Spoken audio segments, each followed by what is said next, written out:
हाल ही में अखिलेश यादव के छोटे भाई प्रतीक यादव ने एक शिकायत दर्ज कराई थी, जहां उनसे रंगदारी मांगी गई और उसके साथ अगर रंगदारी नहीं दी तो पॉक्सो एक्ट के तहत उनके खिलाफ कार्रवाई करवाने की बात की गई थी। जब ये मामला सामने आया तो प्रतीक यादव ने शिकायत दर्ज कराई और इस मामले पर आगे की कार्रवाई को लेकर सबकी नजरें बनी हैं। प्रतीक यादव का मामला सामने आया, इतना गंभीर मामला था, जहां अगर मामले की जानकारी दूं तो प्रतीक यादव का कहना था कि एक कंपनी चिनेट में रहने वाले कृष्णनंदन पांडे नाम के एक व्यक्ति ने बनाई, जो प्रॉपर्टी का काम करती थी। निवेश के नाम पर करोड़ों की ठगी कृष्णनंदन पांडे ने की। प्रतीक ने जब पैसे वापस मांगे तो कृष्णनंदन पांडे बहाने बनाने लगे। उन्होंने कहा कि जब पांडे पर लगातार पैसे देने को लेकर दबाव बनाया गया तो उसने पॉक्सो एक्ट में फंसाने और फेक ऑडियो वायरल करने की धमकी दी। इसके अलावा पांडे पर प्रतीक यादव से 4 करोड़ की रंगदारी मांगने का भी आरोप है। अब अगर देखा जाए तो ये मामला इसीलिए गंभीर बन जाता है क्योंकि आज के समय ऐसे कई फर्जीवाड़े आपको सुनने को मिल जाते हैं।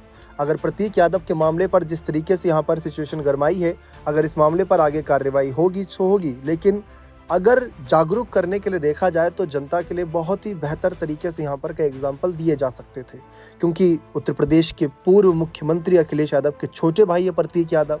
अब सोचिए, उनसे ही इतनी बड़ी धोखाधड़ी, उनसे ही रंगदारी मांगी जा रही है, उनको ही पॉक्सो एक्ट में फंसाने की बात। दूसरी तरफ प्रतीक की पत्नी अपर्णा यादव बीजेपी सरकार के साथ हैं, उनको सपोर्ट करती हैं, मोदी योगी की बहुत तारीफ करती हैं, महिला आयोग के उपाध्यक्ष पद पर हैं। फिर उसके बाद प्रतीक यादव का ये मामला सामने आता है। लेकिन अगर देखें तो शिकायत जब से दर्ज कराई, ना तो अपर्णा यादव का कोई बयान, ना ही अखिलेश का कोई बयान, ना ही डिम्पल यादव का कोई बयान, ना ही शिवपाल यादव का कोई बयान, ना ही रामगोपाल यादव का कोई बयान।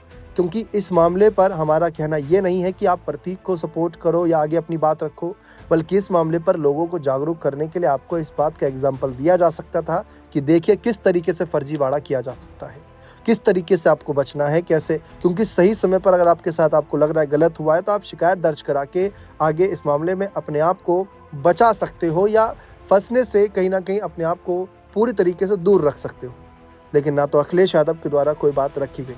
अब समझने वाली बात यह है कि प्रतीक यादव अपनी लड़ाई खुद लड़ सकते हैं, लेकिन अगर परिवारजन खुले तौर पर आकर अपनी बात रखते तो शायद इस मामले पर ज़्यादा प्रभाव पड़ता, ज़्यादा प्रेशर पड़ता और कहीं ना कहीं कार्रवाई में और तेजी बरती जा सकती थी। क्योंकि कुछ दिन पहले शिकायत दर्ज कराई गई, शिकायत में क्या हुआ क्या नहीं अभी तक कोई खबर सामने नहीं आई। 4 करोड़ की रंगदारी और पॉक्सो एक्ट इतना खतरनाक होता है, अगर एक बार इसमें फंसे तो जमानत मिलना तक मुश्किल हो जाता है। अब आप समझ सकते हैं। और इतने गंभीर मामले से निकल के कहीं ना कहीं अपने आप को बचाने के लिए आगे आए प्रतीक यादव। लेकिन परिवार के कितने लोग खड़े हैं, भले ही अंदर खाने बातचीत होती हो, परिवार के नज़रिए से बातचीत होती हो, फ़ोन पर बातचीत होती हो, लेकिन अगर सोशल मीडिया के ज़रिए या मेन मीडिया के ज़रिए लोगों को इस मामले को और उठाने के, जागरूक करने की बात कही जाती तो शायद ज़्यादा प्रभाव पड़ता। फिलहाल प्रतीक यादव राजनीति से कोसों दूर हैं, राजनीति में नहीं नजर आते, लाइमलाइट से दूर हैं, लेकिन इस मामले की वजह से आज कह सकते हैं बड़े लंबे समय बाद प्रतीक यादव फिर से सुर्खियों में बने हुए हैं। कुछ लोगों का कहना है कि हो सकता है कि इसमें राजनीतिक एंगल भी जोड़ दिए जाए। देखते हैं आगे क्या फैसले लिए जाते हैं परिवार के नजरिए से। बने रहे चैनल के साथ, बहुत बहुत शुक्रिया।